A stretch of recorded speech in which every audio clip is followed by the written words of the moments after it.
introduction to this is the Miracles course. You all know what this is. You've been here before. I'll go right to the last few weeks because for any of you who have been tuning in, you've noticed that my attendance here has been pretty sketchy due to I'm in chemotherapy right now and the side effects have been kicking the heck out of me. I was here and then I had to leave in the middle one week. I've been here for the first hour and then said, okay, gotta go now. And then I think last week I wasn't even here at all. So first off, I'm here tonight. I won't be fading out. I'm, at least 100% from where I was. But this chemotherapy has taken me through all kinds of life and death stuff. This is my second bout with cancer. This is a recurrence. First time, it wasn't all that certain. Am I going to live? Am I going to die? And this time it isn't either. I'm still in that mystery zone of, is chemo working? Is it getting a little better? Is it getting worse? Going to die? Sorry, bye. Is it, poof, it's a miracle, gone? I don't know. I I have to live in that place. And when I go through that kind of stuff, I always seem to I go off, I have different adventures in spirit land. Then I come back here, I overshare, and I turn it all into a lesson, which is what I did actually starting last night in my monthly Tuesday group.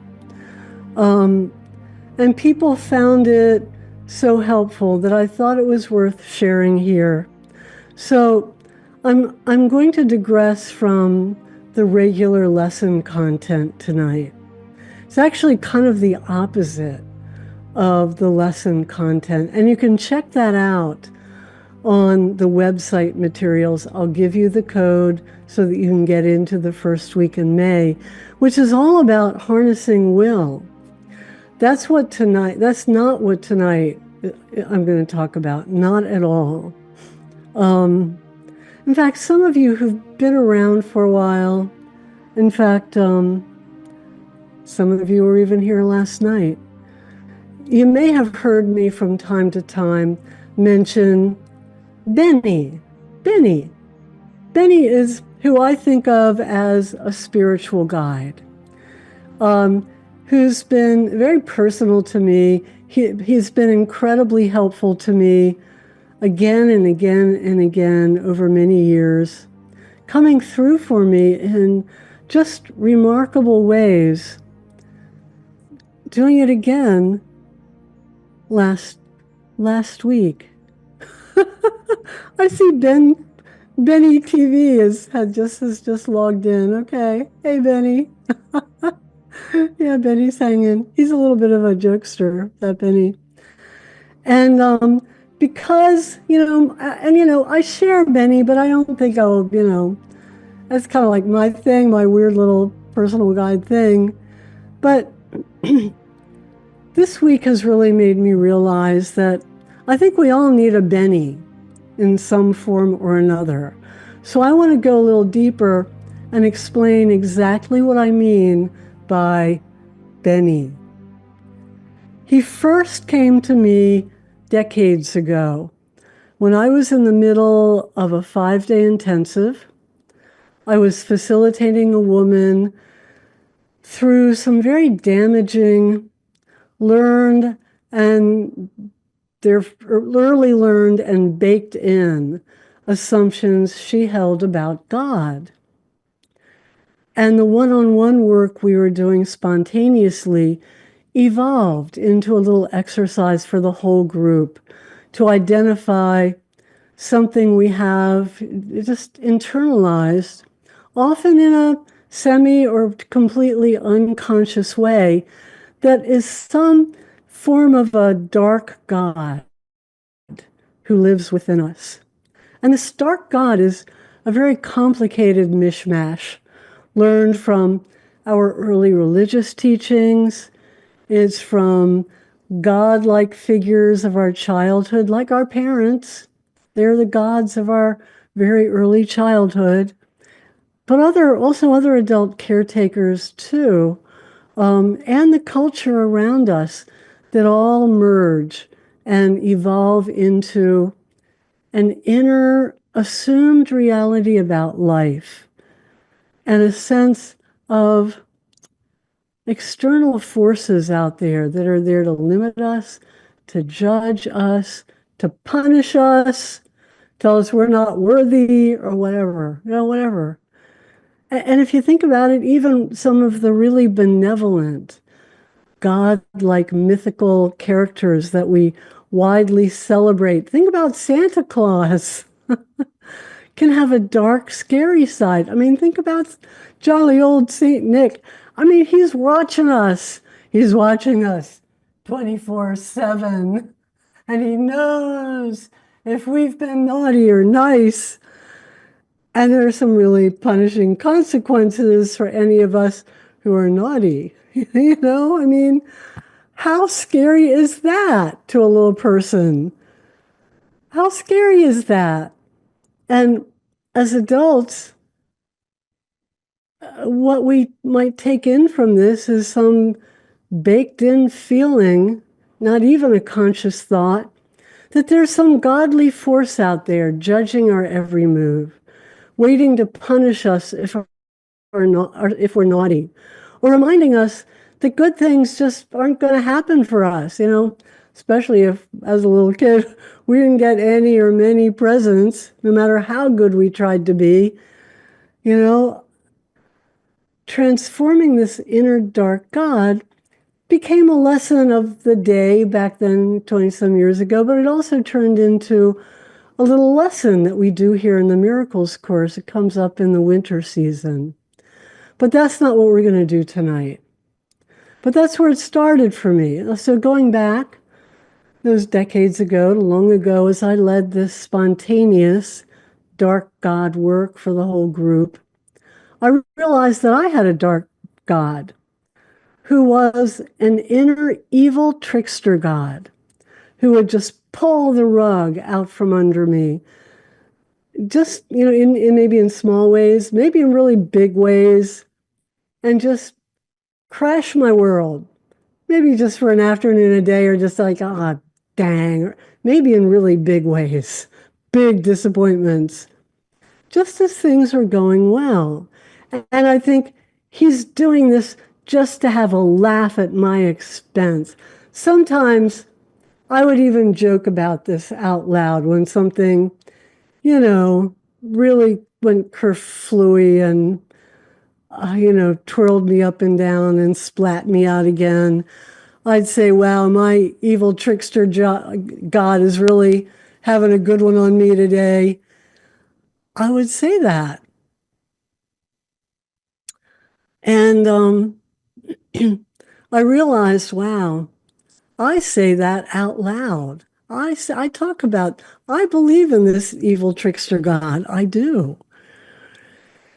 And the exercise I did with the group and that we do here in the Miracles course involves taking the powerful qualities of the evil God, turning them upside down somehow, so that rather than simply replacing our dark God with a nicer one, we transform that evil God by turning it into our ally, where we use her, its powers to work on our behalf instead of against us. They become our defender, our, protector, our, go out and get it person. So for me, the evil trickster God became a benevolent trickster God who, just as things couldn't get more awful for me, he comes along and pulls the rug out from under me and just hurtles me into a reality better than I thought was possible. So over the years, I wound up calling him Benny because he and I just got closer and closer and closer. He and I, we just went through a lot together. And calling him, hey, hey, benevolent God, he said eventually, just call me Benny. So to me, he's Benny. maybe here I'll just refer to the BT. He's just been increasingly present and transformative in my life.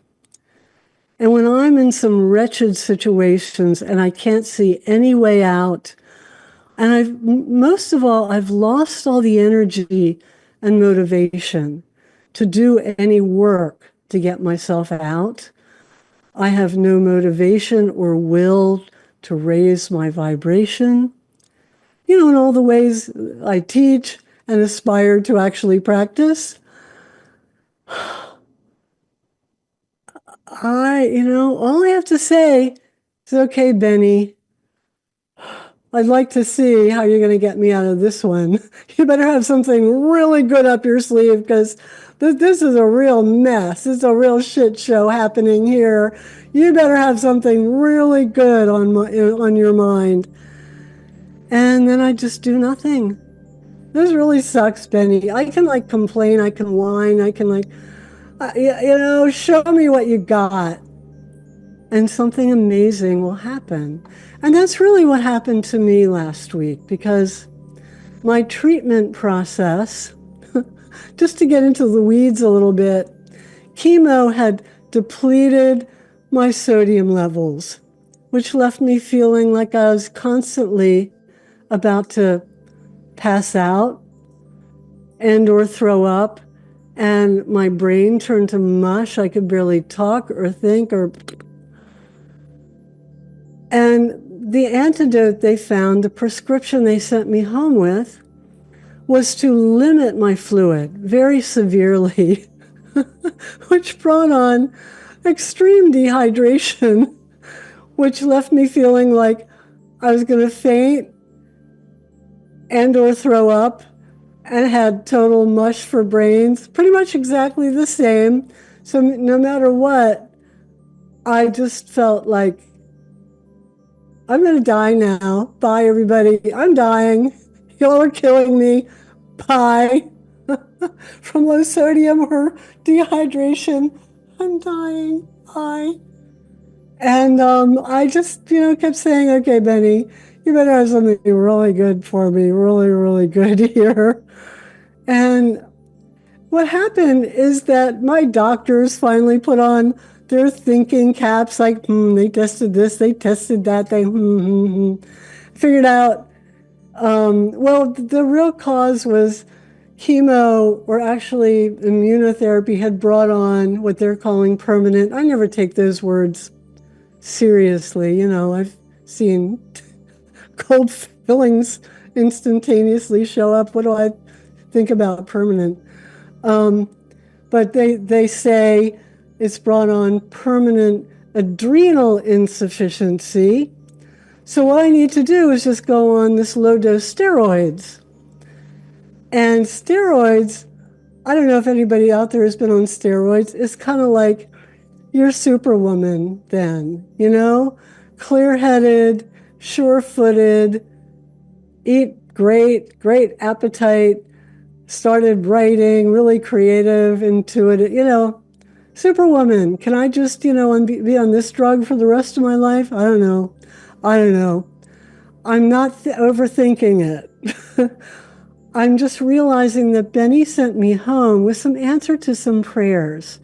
First off, I'm not fainting, throwing up, feeling nauseous, having a mush brain. I feel great. But also, I've got this new kick of motivation for my work, for getting excited about things that I had lost for a while, that I've been praying for. And the other thing Benny does is that, well, he doesn't let you take yourself seriously. He seriously laughs at you. And when you can kind of come to that place with him, he'll really help you see some of the higher purpose of what you're going through. And at one point I said, Benny, is this just my lead up to death soon? Am I just getting ready to cross over? I had a great friend years ago who became such a teacher to her friends. as she really took them in and let them share her dying process. She taught us all how to die. And I said, am I supposed to be learning and teaching this? And I said, well, I don't really want to go. I just miss Bill so much. And first thing he showed me is that Bill and I will actually be closer because Bill's done his work. So he'll grieve me for a little while, but then he's open. He will know I'm there. That we'll be together without all our human I'm right, no, I'm right, no, I'm right. We won't have any of that in our way. We'll just have this amazing new thing. So I don't have to worry about that. But then he also said, this might just be you learning how to float in the uncertainty, the not knowing. Am I going to live? Am I going to die? Maybe that's what you need to immerse yourself in so that that's something you can learn and teach. I said, okay, all right. And then as he was leaving, he tends to do this. He'll have a little twinkle and a little smile just as he's about to turn his back and dance away. But, God has a few things left for you here, maybe. Then he just walks off before I say, well, what do you mean by that? Huh? What? Benny, what? He's like, ha, ha, ha. So that's Benny. I mean, who doesn't need a Benny? That's what I started thinking. And that's been my experience over. And I mean, I could spend another few hours telling you all the ways I have been at my wit's end, no energy, cynical, pissed off. I don't believe in all this spiritual shit anymore. I said, okay, Benny, show me. Do your thing. Better be good. Or just kill me now, please. Just throw me in front of a bus now. Get it the hell over with. I mean, I've been quite belligerent with poor little Benny. He didn't care. And something transformative and miraculous and better than I could ever have imagined will happen. And he'll give me answers about why I'm going through this, what some beautiful gift and higher purpose to it all is. So that's what I'm thinking, okay. Let's all, meet our own Benny. But your Benny might not be anything like mine.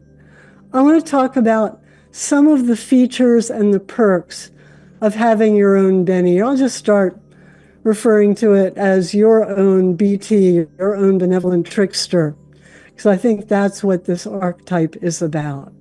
And you can imagine it however you do. You can imagine, I personalize Benny. I have a lot of fun with him. You can imagine a part of your higher self. You can just see who shows up. You can imagine some actual spiritual being. You can think of it however you want, but here's what a BT is. He's on the job even when we just don't have the energy to raise our vibration, to do our affirmations, to say our prayers, to do our healing practices, to change our attitudes, to apply any of the self-help or spiritual practices we've learned over the years to make a bad place better. And we just don't see any way out of a bad spot. He's on the job, even when we are there.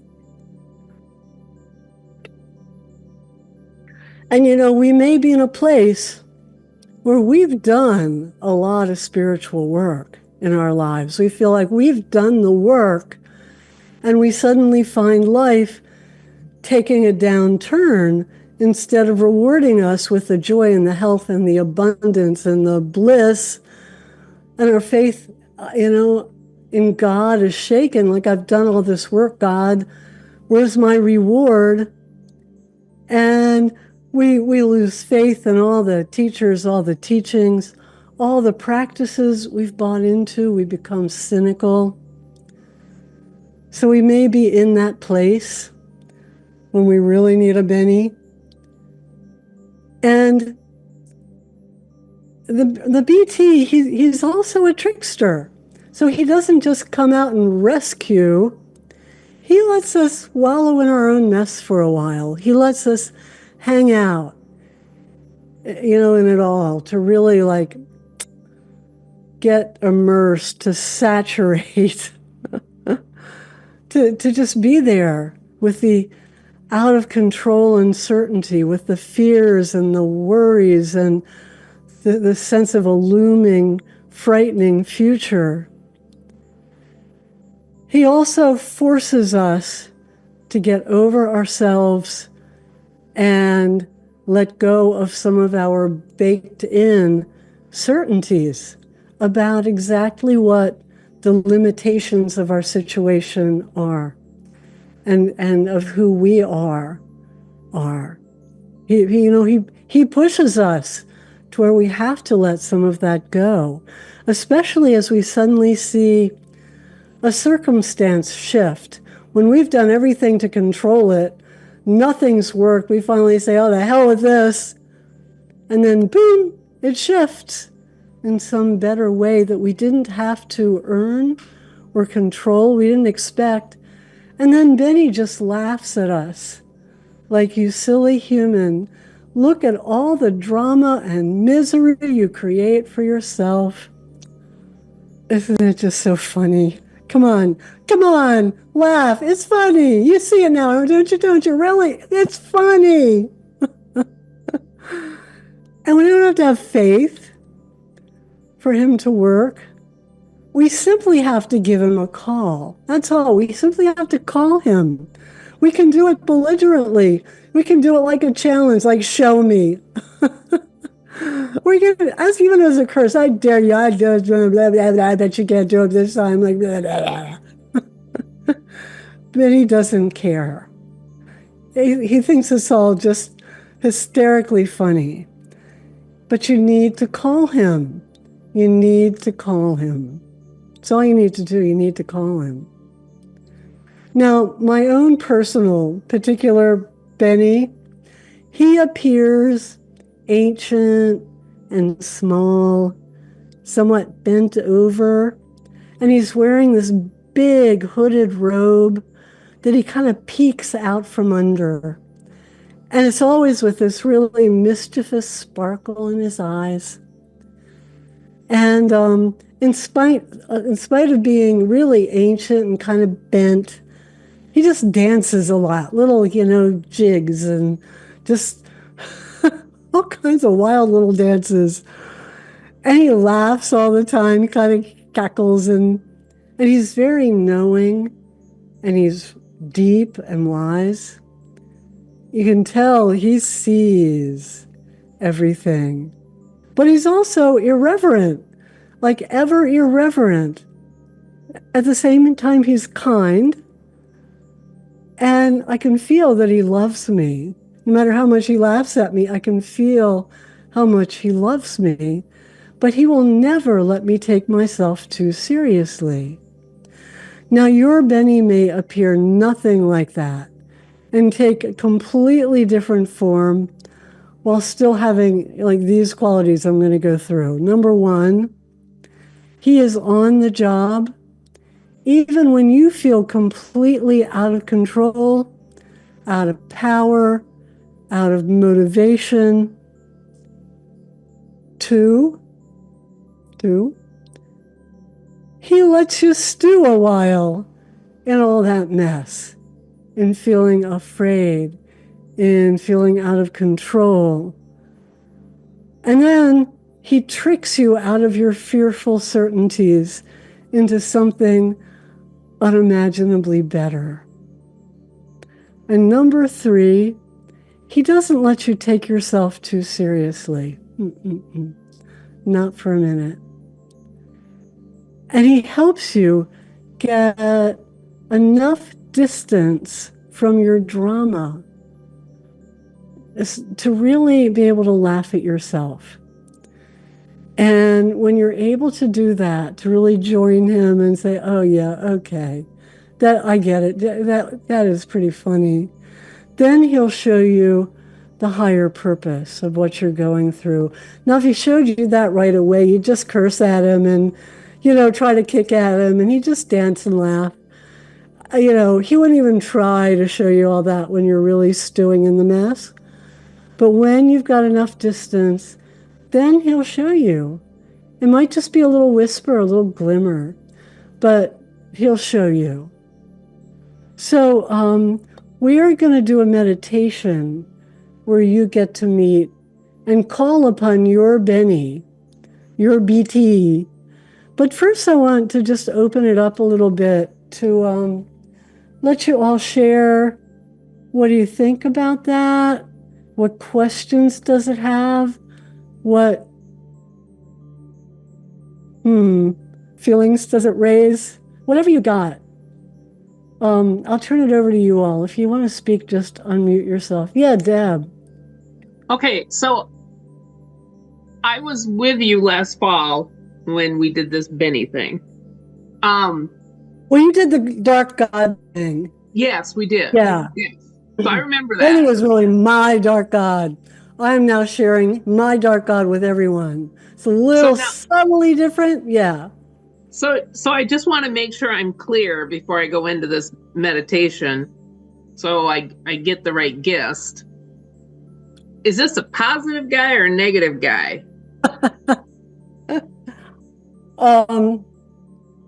Because we all have guardian angels, right? We all have somebody who's been with us from yither to yon. Are you talking about that person? That spirit? I don't even want to differentiate, because I think once we get too certain and clear, like this is my God and this is my guy and this is we maybe let go of the fuzziness about the uncertainty that might be better kept there. What I'm calling Benny is a force of God. It may come to us sometimes as a guardian angel that we think of in a whole different way. This is, I think, a particular archetype, not necessarily related to you and exactly where you are now, but a very helpful archetype to be able to call upon when you're stuck, when you're stalled, when you don't have the energy to do your spiritual work, when life sucks, it's given you more than lemons, is giving you a real shit fest, and it seems like no matter how you work on it and raise your vibration, nothing helps, and you're just feeling mad and cynical. That's when Trickster comes in, and it's a good trickster god. It's a loving trickster god that tricks you into a better place. But you have to be willing to let go of being right, because sometimes it is a little bit painful to let go of the things we're really certain about. Like, I know this shit doesn't work, and you're not going to prove it to me that it does, Benny. I know this doesn't work. I'm done with it. Yeah, I'm so past that. We got really attached to that, and Benny will kind of laugh at you. Yeah. Okay, so this is a random energy that you can call on at any given moment. It's okay. All right. Yeah, especially though when you're out of steam. Especially, a lot of spiritual practices get very rigid. Like I was in I wasn't even the leader of the group, but it was this little conversation group that I sometimes attend at my Unity Church, my local Unity Church. It's a very sweet little group. And there was one woman who was feeling angry about what she was seeing happen in the political world. And she was African American. And I think the only African American in the group at that time. And she was talking about what it's like being a Black person in this world and how she's really angry. Everybody in that all-white group that, we're taught at Unity, we just pray things away. We just raise our vibration, we pray. And everybody was trying to pray her down. And I just felt like, oh no. That's like to pray down a volcano that's erupting. No, you don't want to get in the way of that. So I just got up. I just kind of took over in a really bossy bitch way. I'm usually more appropriate than that. I just said, no, scream, go ahead, scream, scream, scream. I'll scream with you. God damn it, it's not fair. It's like really,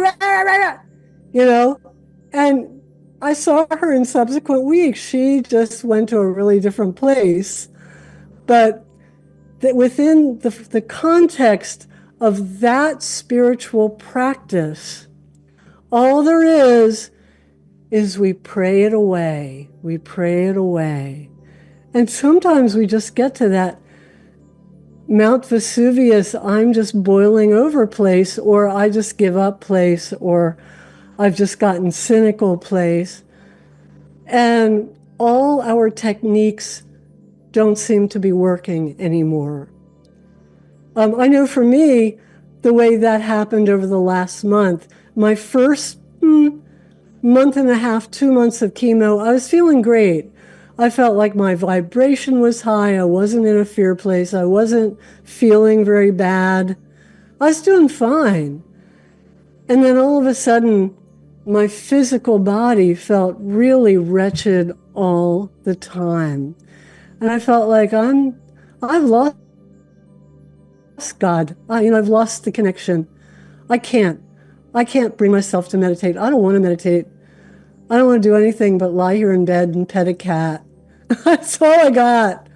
God, I don't care. Just take me now. I don't care. And that's when I called on Benny. And Benny made some amazing things happen. So do you get the difference? Yeah, I'm with you now. I just want to make sure I'm either following or choosing correctly. Let me just say you don't want to choose that really dark demon you've been kind of keeping in the closet necessarily. Well, I haven't had to deal with a lot of negativity for a long time, and I pray for the ones that do have it, but I don't have to bring in that part. I don't want to, No, Benny doesn't go dark. He just might let you wallow in your own darkness until you're willing to get over yourself. Gotcha. Yeah. Okay, thank you. Yeah. Other thoughts, comments, questions?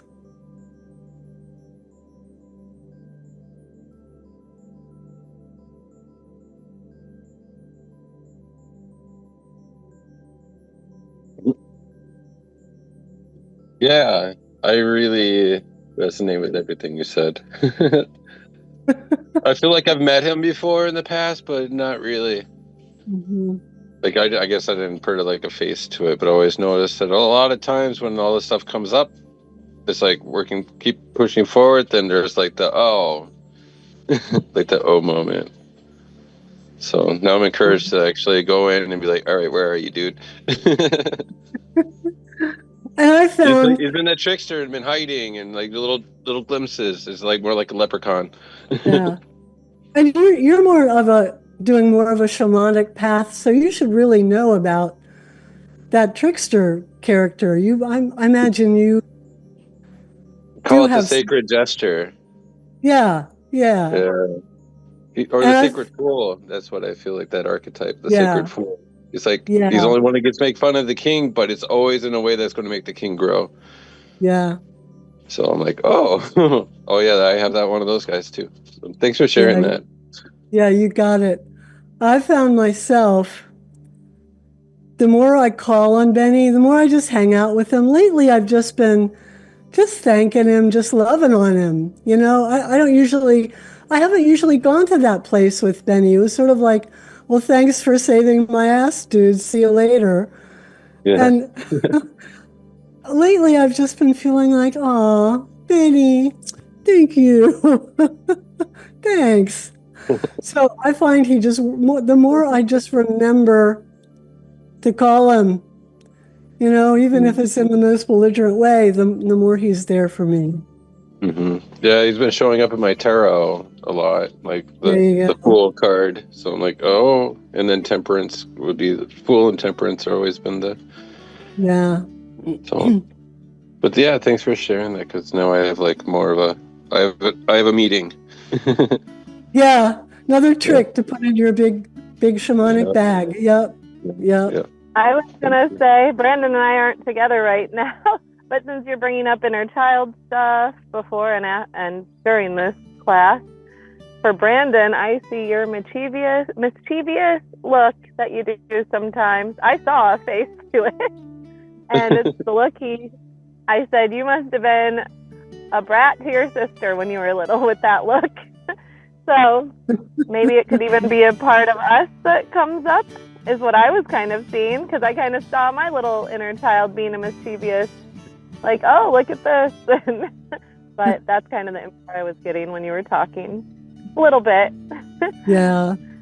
Now, the trickster isn't necessarily the same archetype and energy as our inner child. Benny might have a lot of that childlike aliveness and spirit, but there's something about the inner child that is unexperienced, that's innocent, because think about the Fool card in the tarot for any of you who are familiar with that.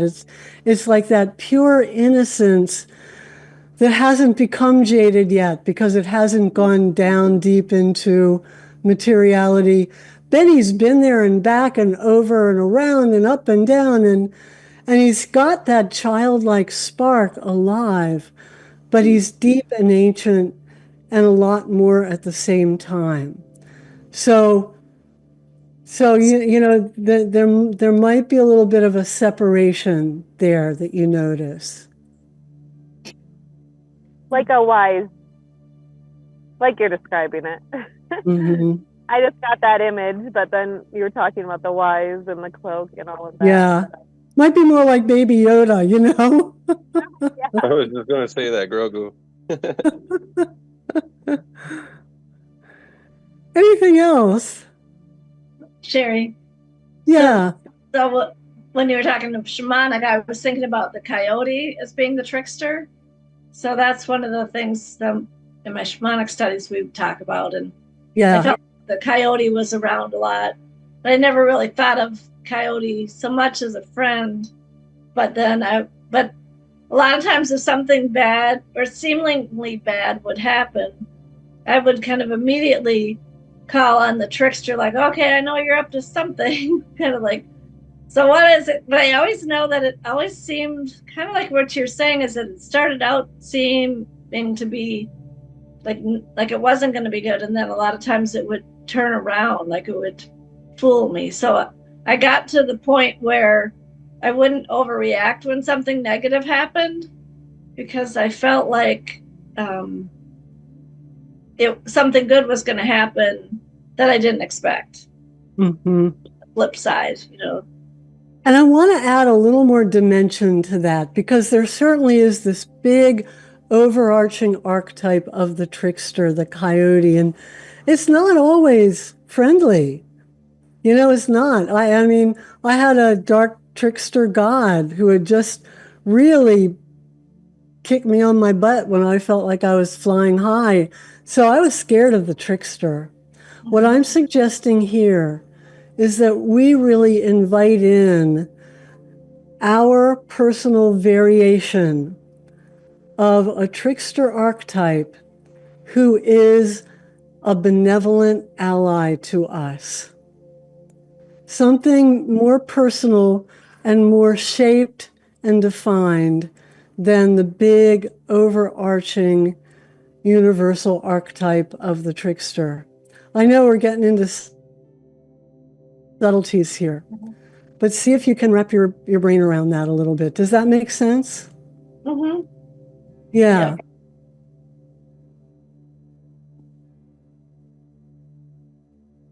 I figured, you know, I know you all have come before, that we've got a group that's been working together for a while. So I felt like you all would be sophisticated enough to get this. In other words, rather than a whole bunch of people who just tuned in and said, what the hell is she talking about? And it's not something you have to believe in so much as play with. You know, especially I've had a lot of people come to me and say, you know, I've been doing this work for a long time and I'm still really depressed. I'm back in the same place. Life sucks. I don't even want to do. I just spent $2,000 on master teacher blah blah's special technique and yada yada. And it was great when I was in the class. And now it's like, I'm back to that same old place and I don't even feel like doing it, you know, bringing out all the techniques. I've got techniques. They're not doing anything, you know, especially when you're in that kind of a place. A Benny is a marvelous thing to have because you don't got to work it. You don't got to work some self-imposed program. Just got to be willing to call in an archetype that you have created for yourself and allowed spirit to fill. You've just got to call it up. Because, you know, if you go back to really basic metaphysics 101, thought is creative. As we think, it is so. God shows up as we expect it to. As we create this image, this beautiful archetype of God who can work when we can't, when we just haven't got it to work anymore. And maybe trick us a little bit in the process. Maybe laugh at us. Maybe take us out of our drama. As we think it, it's so. That's how powerful our thoughts are. So we are becoming true master metaphysicians here. I just saw Benny's there. Hey, Benny. Hey, guy. Hey, dude. Thanks for your help, guy. You know, we're really doing some master level work here. Anything else before we dive in?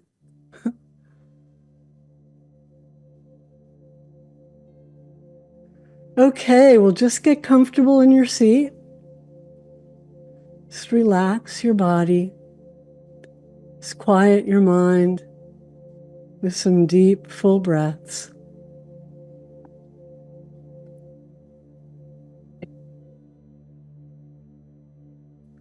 And we've just been doing a lot of thinking. So just breathe it all away. Breathe into like, I don't know. I don't care. I'm just here right now.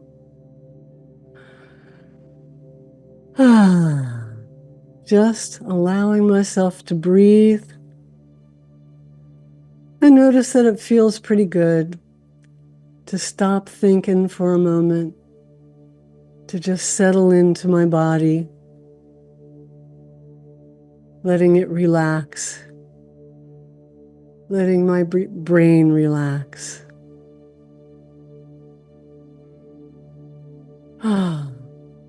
Finding peace. Not solutions, just peace. And take a moment to bring to mind whatever in your life feels like an unchangeable limitation. Might be a really difficult, scary, dark place you're in or have been in recently. Might just be an obstacle. Maybe it's just been there for a while. You've acclimated to it because it just feels unchangeable. Maybe it's a feeling of being stalled or stuck in some way with no clarity or ability or faith or motivation to move out of it. Maybe you think you could if you really applied yourself, but the will just isn't there, the energy just isn't there. Maybe you've become cynical about it all.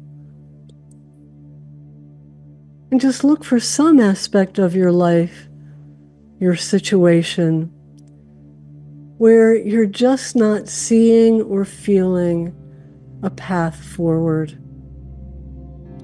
And in this moment, don't try to lift yourself or see the bigger picture, or use your personal human powers of control to change where you are.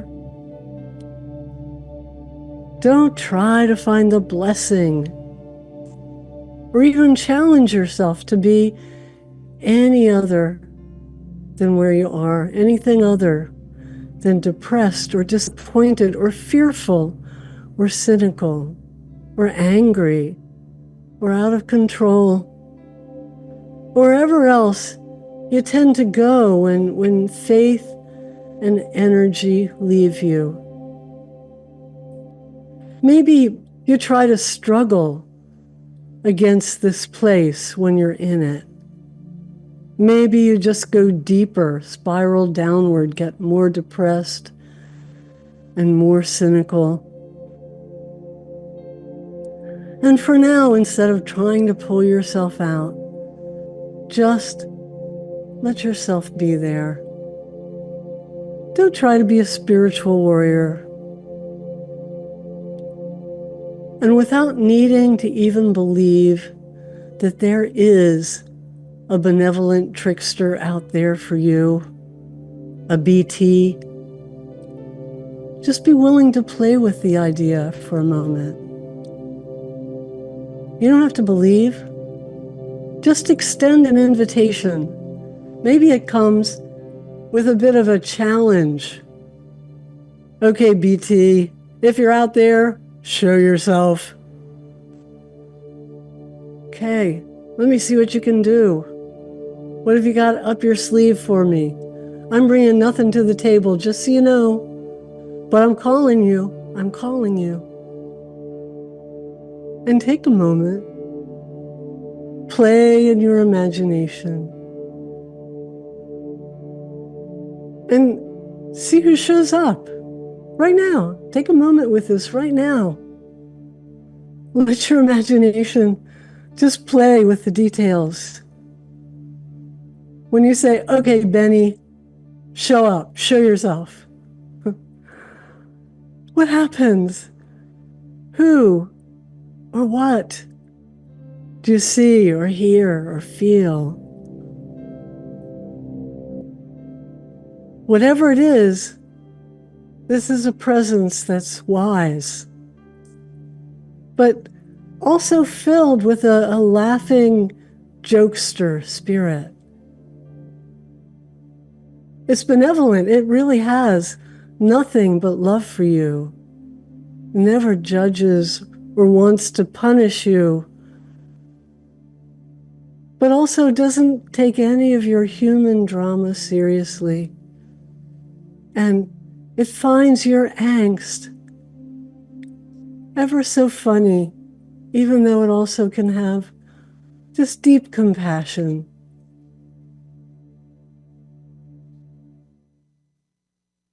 Your BT is all of these things. And if something or someone comes to mind, don't do anything. Don't pray to it. Don't try to believe in it.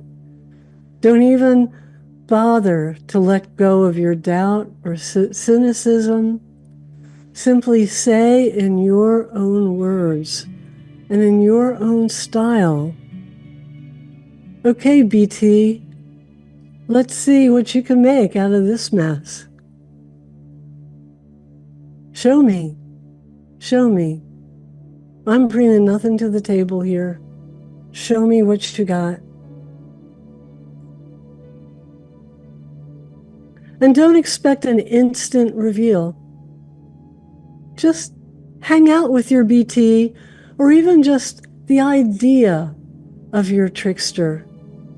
You might be seeing, feeling, experiencing nothing. But hang out with this idea of a BT out there for you. And see what it might do or say or show you. Maybe nothing. It may just really let you stew in it for a while. It may be a while before you see that benevolent joke on you, where the rug of your own certainties, your clenched cynicism of rightness, just gets ripped out from under you, and something more wonderful than you could ever imagine happens. Maybe a while, a minute. You may need to stew and experience the uncertainty to really know it before you try to immediately dig yourself out or look for a quick fix. The important thing is to remember to just call BT. Just call your BT when you're feeling hopeless, powerless. Just keep repeating your request in some way. BT, I can't wait to see how you're going to turn this disaster around. Then let it go. Now listen for a moment.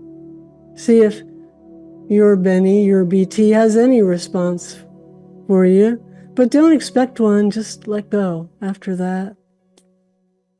And just go away from it. You don't have to believe that this is going to help you in any way. However, the more you remember to just call your trickster, just challenge your trickster. You scream at it even. And the more times you do that and then suddenly see things shift in either big or small ways, very unexpectedly, the more you're going to come to have faith in your trickster. And the more automatically you will just begin to assume that when things are bad and you don't know how you're going to get yourself out of it, you have more and more faith that your BT will come through.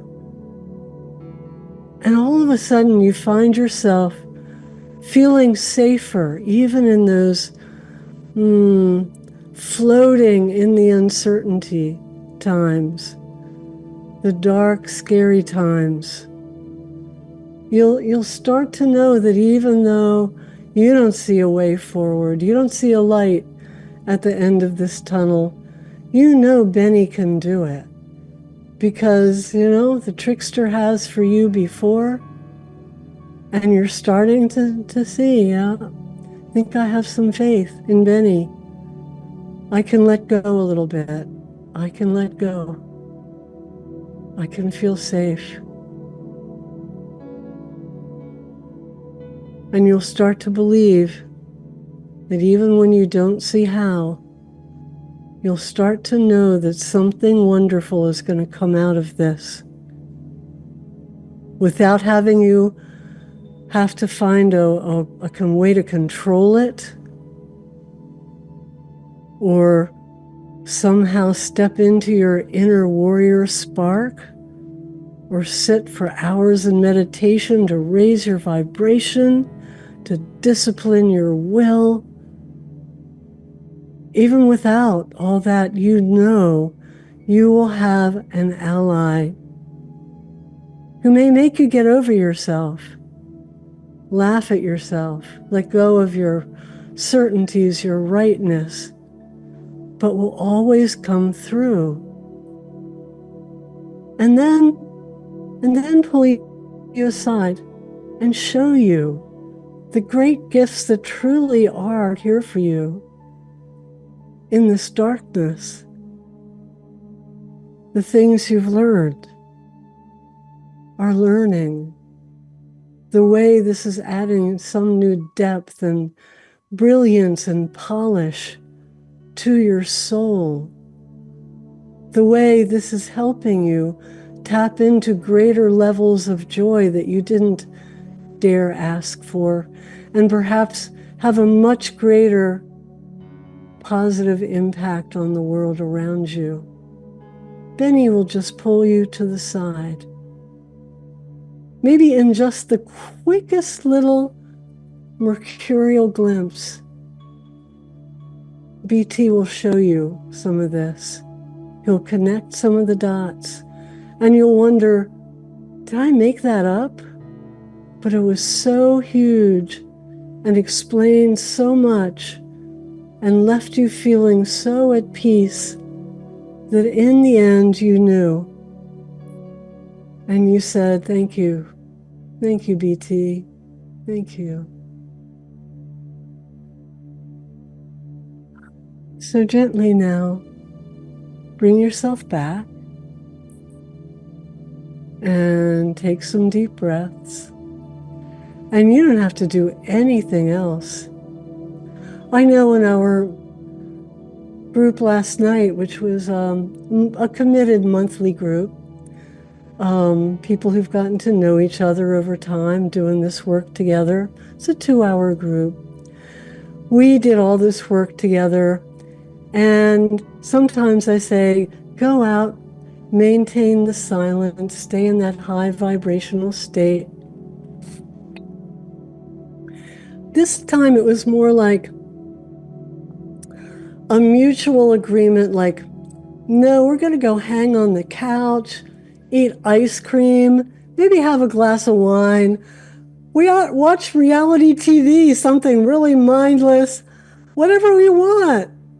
We'll do whatever we want now because we know Benny's on the job. So that's what you need to do tonight. Do whatever the freak you want to just rest your brain. To rest your brain. And, let Benny do its work. So we've run a little bit long tonight. I'm not going to leave more time for sharing because I know you've all had little readings before we began tonight. So I'm just going to sign off and say, have fun. Have fun. And it's always a pleasure and an honor. This experiment is an invitation to suspend disbelief, let your mind be boggled, and have an experience of reality beyond what you think you know for certain. Miracles are more readily found in the slightly unsettling territory of paradox than on familiar ground. So, if you're game, let the experiment begin right now by imagining that the earth is shifting just a bit underfoot and that nothing you see is what it appears to be. Simply by listening to this, you are entering into a miracle-making experiment. Numerous streams of research are showing that we can't change our minds without affecting the world around us. And as easily as listening to these words, your mind and your world are changing. If it's your choice, you will become a miracle maker. And if you're feeling excited, it's already begun. Proceed a little further now into the experiment by imagining that you're not alone as you listen. Change your mind about the normally solitary experience of listening, so that you are now, simply through your intention to do so, linking with every other mind who is hearing these words. Increasingly, science is showing us that all consciousness is connected.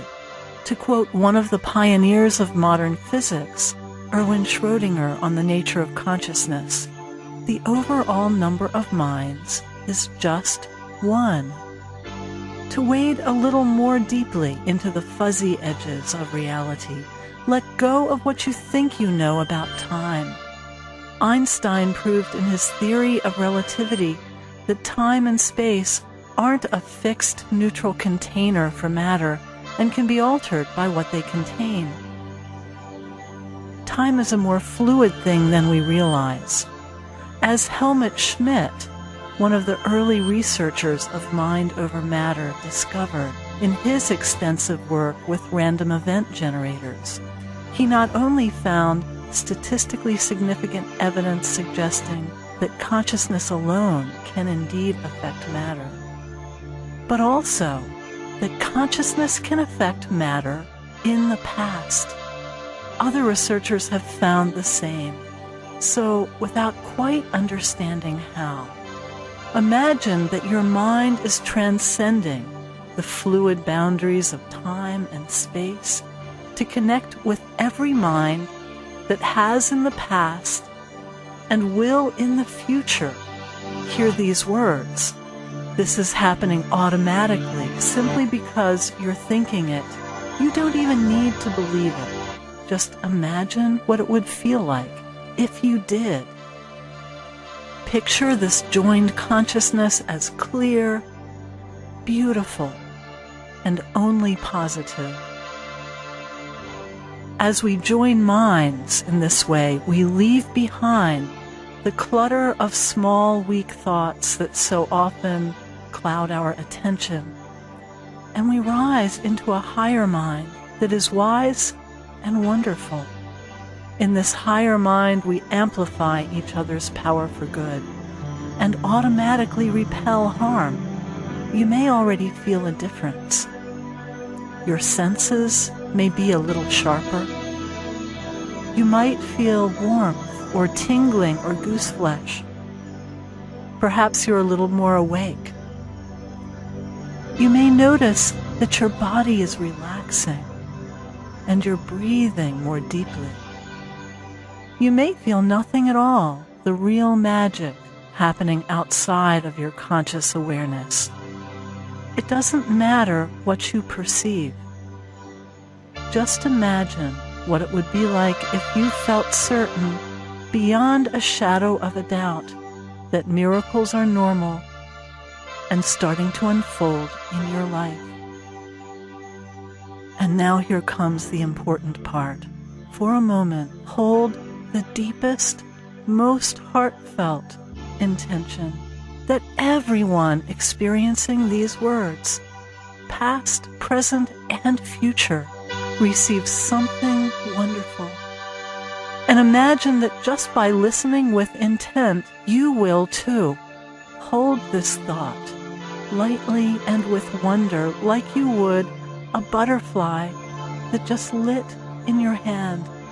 Hold it gently, no need to strain, and let it go. Just as anonymous prayer has been shown to have a definite healing effect, even when the recipients are unaware that prayer is being offered on their behalf, just this easily, a powerful prayer has now been set in motion on your behalf.